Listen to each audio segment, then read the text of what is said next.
This is a Japanese keyboard that's designed to help you type faster. It has a super compact layout. There are no labels on any of the keycaps, and just by using this consistently, I've nearly doubled my typing speed passively. In the previous video, I took a test randomly, like I never even go on these sites to practice, and I got nearly 170 words per minute. If you think about how you interface with your computer, most of the time it's probably through your keyboard over anything else. So in many ways, you're bottlenecked between the rate that you think and the rate that you type. So whether you primarily code, write essays, or even just respond to people on your computer, learning how to type faster is a pretty worthwhile investment. And while I don't think it's necessarily worth it to deliberately practice typing faster, there are a few things that I found that helped me passively improve my typing speed over time, and with one of the biggest ones being this keyboard. So in this video, I want to talk about the benefits of using a keyboard with this form and layout, some tips I found to improve your typing skill passively over time, and lastly, I also wanted to share some custom keyboard shortcuts that I've set up, which might be helpful for you. So this keyboard is called the hhkb keyboard by Fujitsu, and it stands for the Happy Hacking Keyboard.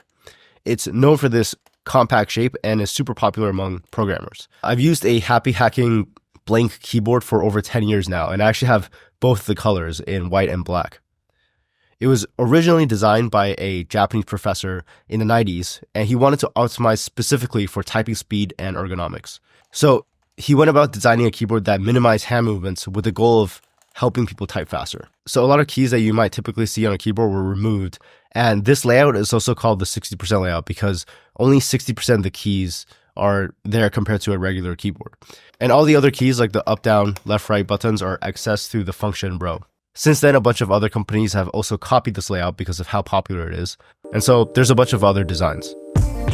The hhkb comes in a few different variations. You have the Hybrid Type S, the Pro Classic, and also the Studio, which I've never tried but is pretty interesting because it also has the track point in the middle, which is something that I really like from ThinkPad laptops. Mine is called the Professional 2, which was discontinued a few years ago, but from what I can tell, it's basically the Pro Classic.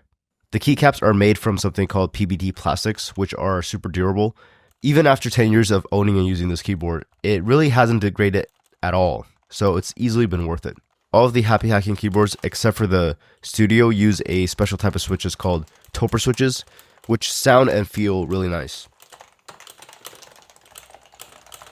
You can actually choose between blank keycaps and non-blank keycaps, but for the purpose of learning how to type faster passively, I think it's really worthwhile to get the blank keycaps.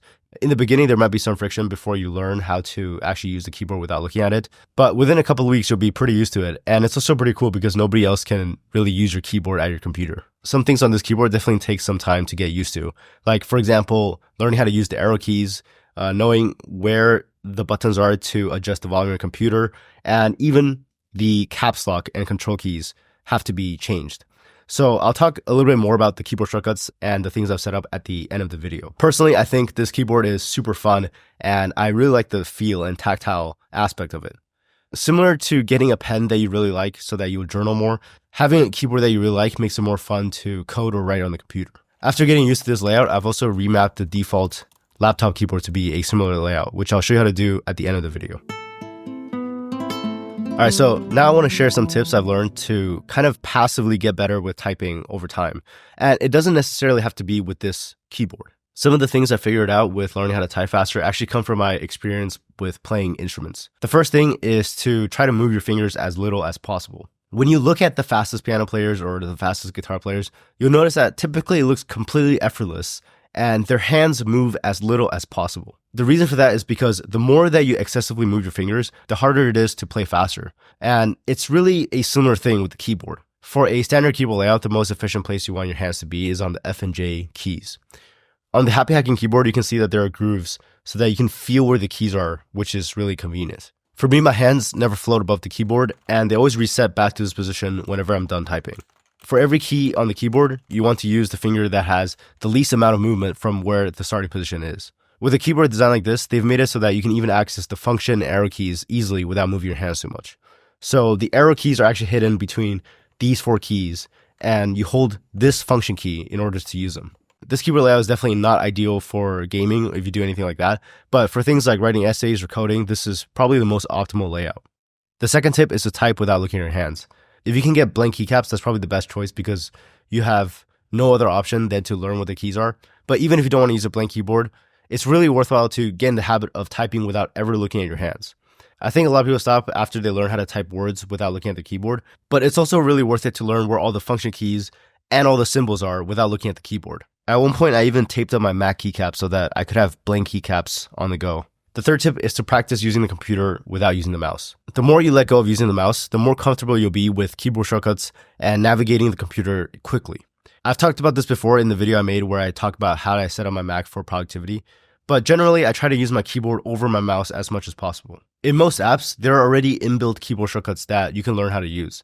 For example, in Obsidian, the note-taking app that I use, there is a setting where you can enable something called Vim shortcuts, which allows me to navigate through all my documents, highlight paragraphs, delete stuff, all without ever touching the mouse. First, not only does it make using the computer and the keyboard more fun, but second, it definitely helps you become more comfortable with the keyboard and improves your typing speed and efficiency.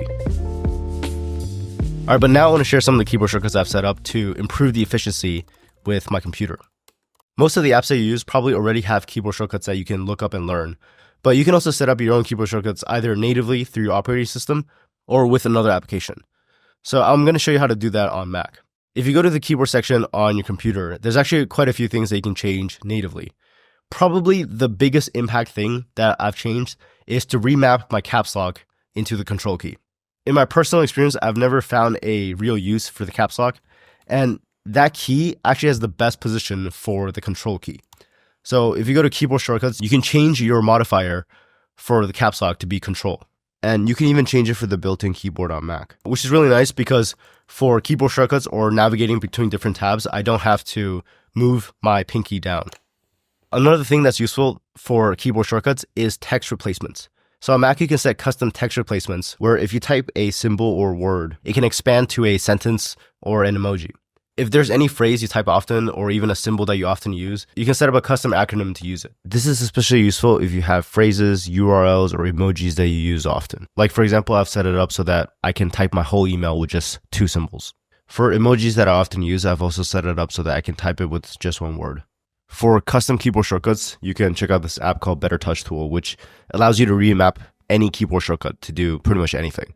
For example, one keyboard shortcut I have is I can quickly launch the dictionary and look up Japanese words by hitting Command-Control-D.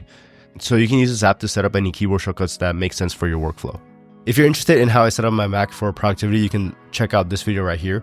I'll also be making a channel membership video about the mouse that I use and some macros that I've mapped there if you're interested. But if not, I'll see you in the next video. Let's get it.